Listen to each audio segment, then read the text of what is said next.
आज के इस वीडियो में हम बात करेंगे एसएससी एमटीएस एग्जाम 2024 के बारे में। बहुत सारे बच्चे ऐसे हैं जिनका एग्जाम कंप्लीट हो चुका है और बहुत सारे बच्चे ऐसे होंगे जिनका एग्जाम आने वाली शिफ्टों में है।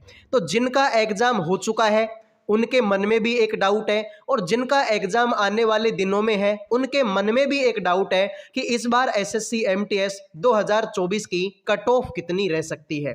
तो आज के इस वीडियो में मैं आपको पूरी डिटेल के साथ में यही बताने वाला हूं कि एसएससी एमटीएस 2024 कट ऑफ कितनी जा सकती है। ठीक है, एक मतलब जनरल सा डाटा जो है इस वीडियो में हम देखने वाले हैं। तो सबसे पहले तो मेरे भाई बात करते हैं हम किसके बारे में, एसएससी एमटीएस 2024 के बारे में।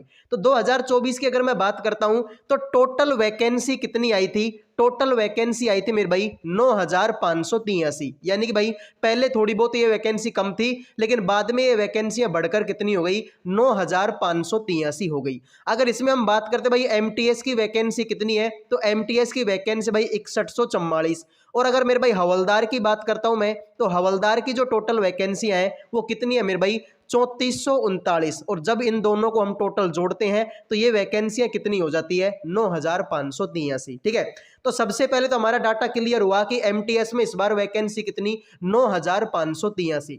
अगर मैं बात करता हूं 2023 के बारे में तो 2023 में वैकेंसियां बहुत ही ज्यादा कम थी। अगर कोई भी यूट्यूब चैनल पर कोई भी टीचर आपको 2023 की कट ऑफ से कंपेयर करके इस बार की कट ऑफ अगर वो बताता है तो भाई मेरी नज़र में वो बिल्कुल गलत है और शायद है कि आपकी नज़र में भी वो बिल्कुल ही गलत होगा। क्योंकि मेरे भाई इस बार की वैकेंसियों का और पिछली बार की वैकेंसियों का मैं कोई मेल ही नहीं है, दिन रात का फर्क हम यहाँ पर देख सकते हैं। ठीक है, तो इस बार की वैकेंसियां बहुत ज़्यादा है पिछली बार की तुलना में। अगर मैं बात करता हूँ भाई एग्जाम पैटर्न के बारे में, ठीक है, तो यहां पर देखो अगर मैं बात करता हूं किसके बारे में, रीजनिंग के बारे में, तो रीजनिंग के आते हैं 20 क्वेश्चन और भाई मैथ के भी कितने क्वेश्चन आते हैं सर, मैथ के भी आते हैं हमारे पास में 20 क्वेश्चन।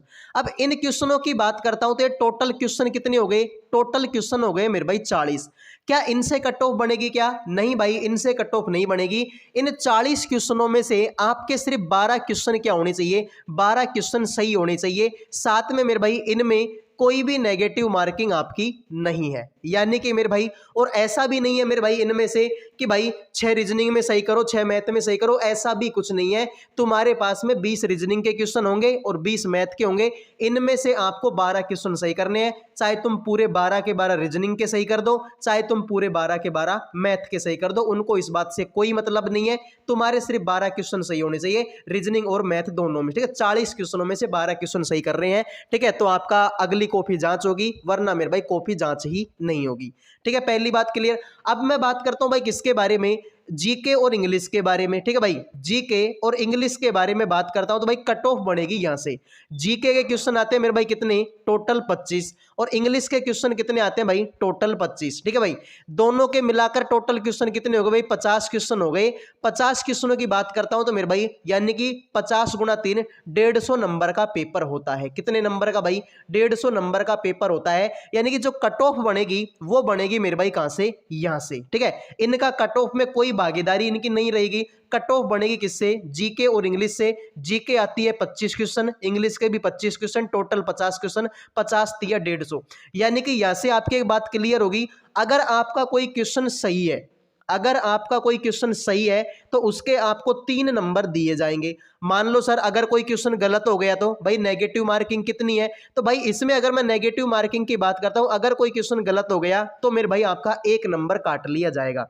यानी कि अगर आपने एक क्वेश्चन सही कर दिया तो 3 नंबर आपको दिए जाएंगे और अगर आपने एक क्वेश्चन गलत कर दिया तो 1 नंबर आपका वहां से काट लिया जाएगा। ये है मेरे भाई इन दोनों में नेगेटिव मार्किंग और इनमें तो नेगेटिव मार्किंग है ही नहीं। अगर मेरे भाई आप कोई भी क्वेश्चन को अटेम्प्ट नहीं करते तो सीधी सी बात है मेरे भाई, या फिर आप ये मान लो कि कोई भी क्वेश्चन आप गलत करते हो तो आपके सीधा सीधा 4 नंबर का नुकसान है। 4 नंबर का नुकसान कैसे है, अगर मेरे भाई सही हो जाता तो 3 नंबर तो तुमको ये मिलते ही मिलते, अब गलत और हो गया तो 1 नंबर और कट गए, यानी कि जो मिलने चाहिए थे वो भी नहीं मिले और जो एक कट और गया, यानी कि भाई अगर आप कोई क्वेश्चन गलत करते हैं तो ये मान के चल लो कि 4 नंबर का सीधा सीधा आपका नुकसान है। ठीक है, तो मेरे भाई नेगेटिव मार्किंग कितनी है, मतलब एक क्वेश्चन गलत करने पर 1 नंबर आपका कटेगा और एक क्वेश्चन सही करने पर 3 नंबर आपको दिए जाएंगे। तो मेरे भाई अगर मैं बात करता हूं किसके बारे में, यहीं पर जीके और इंग्लिश के बारे में। ठीक है भाई, जीके और इंग्लिश के बारे में। तो अगर मेरे भाई अब तक की अगर मैं शिफ्टों के आधार पर देखूं, ठीक है, शिफ्टों के आधार पर अगर अब की बार अगर मैं देखता हूं तो अभी तक जो आपका पेपर हुआ है भाई इतनी सारी शिफ्टों का, अभी तक जो पेपर है ये मेरे भाई आप मॉडरेट लेवल का इसको मान सकते हैं। किस लेवल का? मॉडरेट लेवल का। यानी कि भाई बहुत सारी मतलब 2-4 शिफ्टें ऐसे, ठीक है, 2 से 4 शिफ्ट आपकी ऐसी भी है जो मेरे भाई आप कठिन लेवल की मान सकते हो। इतनी भी कठिन नहीं है जितनी सोच रहे हो, लेकिन हाँ इनकी तुलना में आप इनको कठिन मान सकते हैं। ठीक है, तो मेरे भाई डरने की कोई जरूरत नहीं है। मिनिमम से मिनिमम भी अगर मैं आपको देखता हूं, ठीक है, तो कठिन शिफ्ट और भाई इनके बीच में 10 नंबर का गैप आपको देखने को मिल सकता है। यानी कि भाई जिनका पेपर कठिन शिफ्ट में था उनको मेरे भाई कम से कम मिनिमम से मिनिमम 10 नंबर का नॉर्मलाइजेशन उनको मिल सकता है। ठीक है, तो डरने की जरूरत नहीं है भाई, जिनका पेपर कठिन शिफ्ट में था उनको भाई नॉर्मलाइजेशन का पूरा पूरा हक है। ठीक है, तो अगर मेरे भाई बात करते हैं किसके बारे में, सेफ अटेम्प्ट के बारे में, कि सर जीके में हम कितना अटेम्प्ट कर दें और इंग्लिश में हम कितना अटेम्प्ट कर दें कि हमारा सिलेक्शन हो जाए। ठीक है, तो अगर मेरे भाई मैं मोटा मोटी अगर मैं देखूं तो जीके के 25 क्वेश्चन आते हैं। 25 में से ये मान के चल लो कि भाई देखो जिन बच्चों के 10 से कम क्वेश्चन सही करके आए, ठीक है, जो बच्चे 10 से कम क्वेश्चन सही करके आए हैं वो तो सोचना भी मत कि नौकरी लगेगी।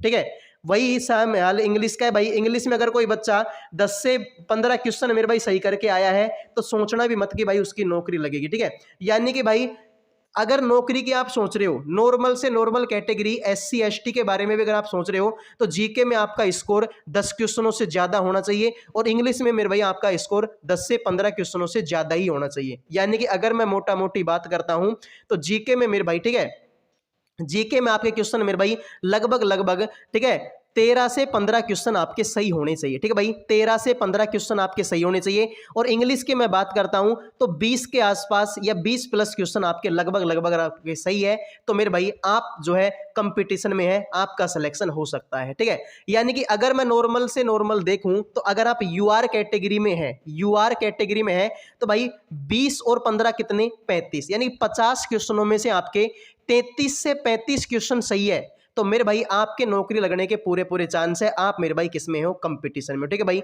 अगर मैं बात करता हूं ओबीसी के, ठीक है, ये तो भाई मैं बहुत ज्यादा बता रहा हूं, इतने कट ऑफ शायद है कि इस बार ना जाए। ठीक है, लेकिन अगर इतने क्वेश्चन आपने सही किए हैं, ठीक है भाई, जीके और इंग्लिश में, तो 100% गारंटी की नौकरी ले ही जाओगे। ठीक है, ओबीसी कैटेगरी की बात करता हूं तो यही मेरे भाई 30-35 इनके मान लो, यानी कि 30 से ज्यादा, सॉरी 33 से 35 मान लो। ठीक है, 33 से 35 क्वेश्चन अगर आपके सही है यूआर में और ओबीसी में तो 100% गारंटी है कि नौकरी इस बार आपकी लगी जाएगी। ठीक है, अगर मैं ईडब्ल्यूएस की बात करता हूं, ईडब्ल्यूएस कैटेगरी में अगर मेरे भाई आपके, ठीक है, 31 से 33 क्वेश्चन सही है, 31 से 33 क्वेश्चन सही है तो भाई कोई नहीं रोक सकता आपको इस बार जॉब लेने। ठीक है, यानी कि 50 क्वेश्चनों में से 31 से 33 क्वेश्चन अगर आपकी ईडब्ल्यूएस कैटेगरी में सही है तो 100% गारंटी कि नौकरी लेने से इस बार आपको कोई भी नहीं रोक सकता।